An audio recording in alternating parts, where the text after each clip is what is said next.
When I spoke to young people about the fact that I'd been asked to do this TED Talk, they asked me to talk about their voices. They wanted me to share learning that I've had, to share their message that they really can make change in their communities.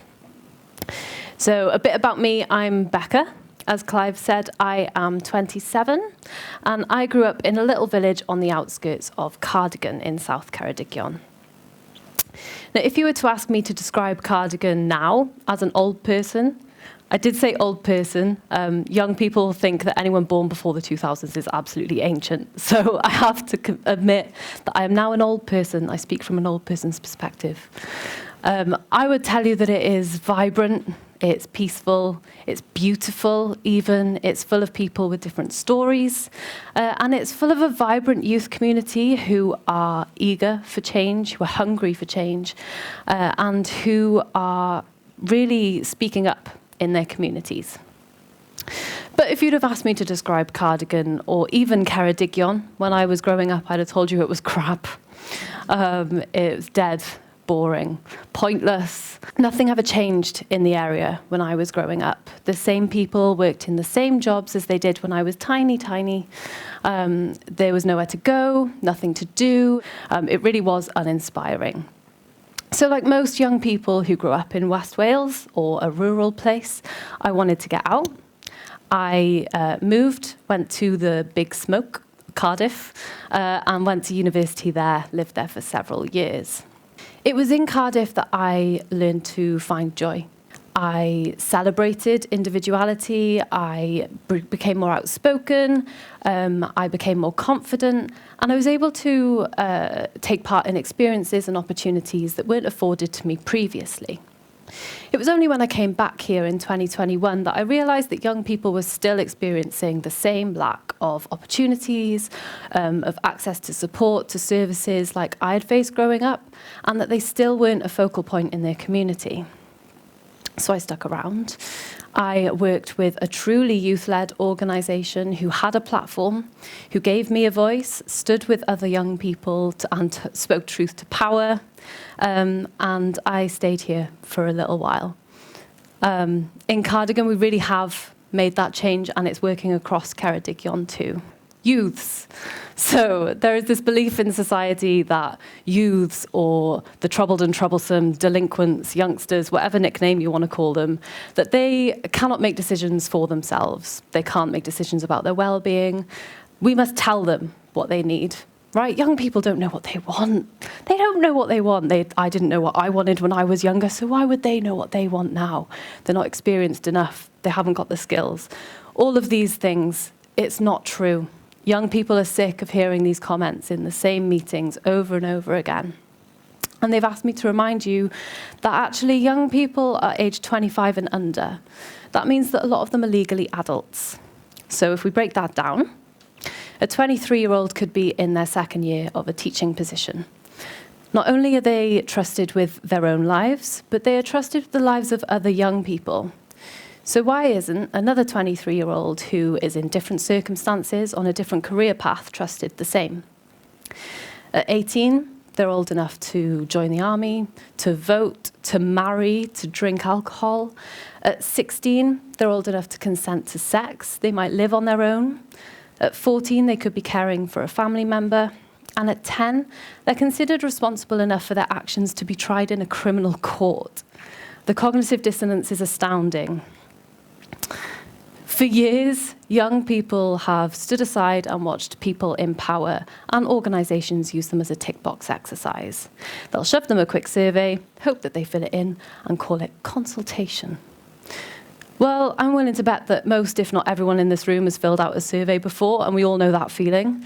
The excitement, the thrill of selecting your multiple choice answer, the burning anticipation of the change that is yet to come from the answer that you have filled out on that form, and a satisfactory 10 minutes well spent. Well, if that's actually your survey experience, please come and speak to me afterwards, because I think everyone wants to know what your secret is. Surveys are not empowering, they're not inspiring, nor do they make you feel like you're changing the world. It's kind of like screaming into the void. Well, that's how young people feel every day. Like screaming into the void, no one listening, just words. So what is it that society is missing from the way that we deal with young people? Well, it's uncomfortable, but it's simple. It's respect. Society fundamentally does not respect young people. And I don't mean respect like saying hello to them in the street or speaking to them politely or even generously providing them with activities that they can occupy themselves with.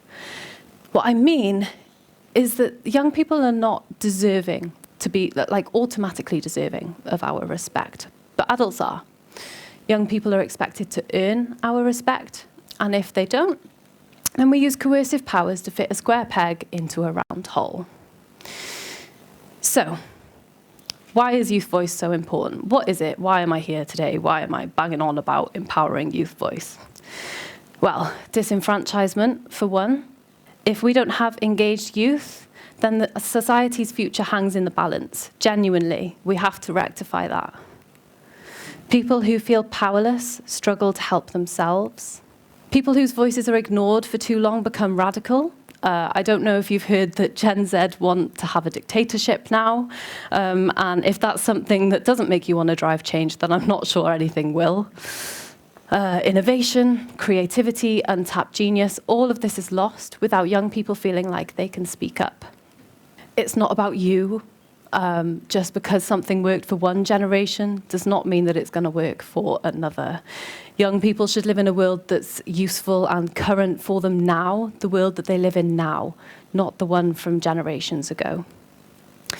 Beneficiaries of organisations, services, social movements, laws, they know what they need best, and I don't know why we're not listening to them.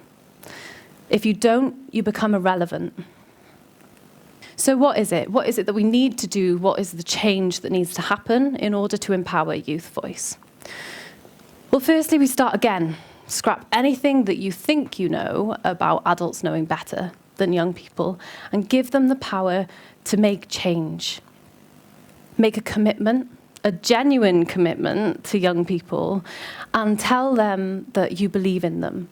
Give them a safe space to speak about what they want, what they need, and accept the uncomfortable truth that we as a society have chronically and fundamentally let young people down, and we continue to do so.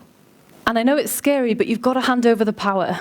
Young people with the right skills and knowledge and inspiration can make true change, and they can do it well. You just need to trust them, and you need to stand with them and speak truth to power and ask other people to listen to their voices. Every day brings a new worry for young people, whether that's LGBTQ+ rights being challenged, fake news or misinformation on social media, the rising cost of living, or the lack of mental health support. Every day brings a new worry for young people and a lack of options on how to cope. In 2021, I had no intention of staying here longer than 3 months. I'm still here because people with a platform gave me a voice. They helped me to learn about youth voice and the power that it has, and that's the reason that I'm still here today. But progress doesn't happen without change. We really have made moves in Ceredigion. Young people are speaking up. They trust youth-led organisations to give them a safe space to speak and for them to give them a platform to make the change that they want. You have to do the same. I will leave you with this, that if there is one thing that you take from my talk, please let it be this, that you are not the person that stops someone else from speaking up.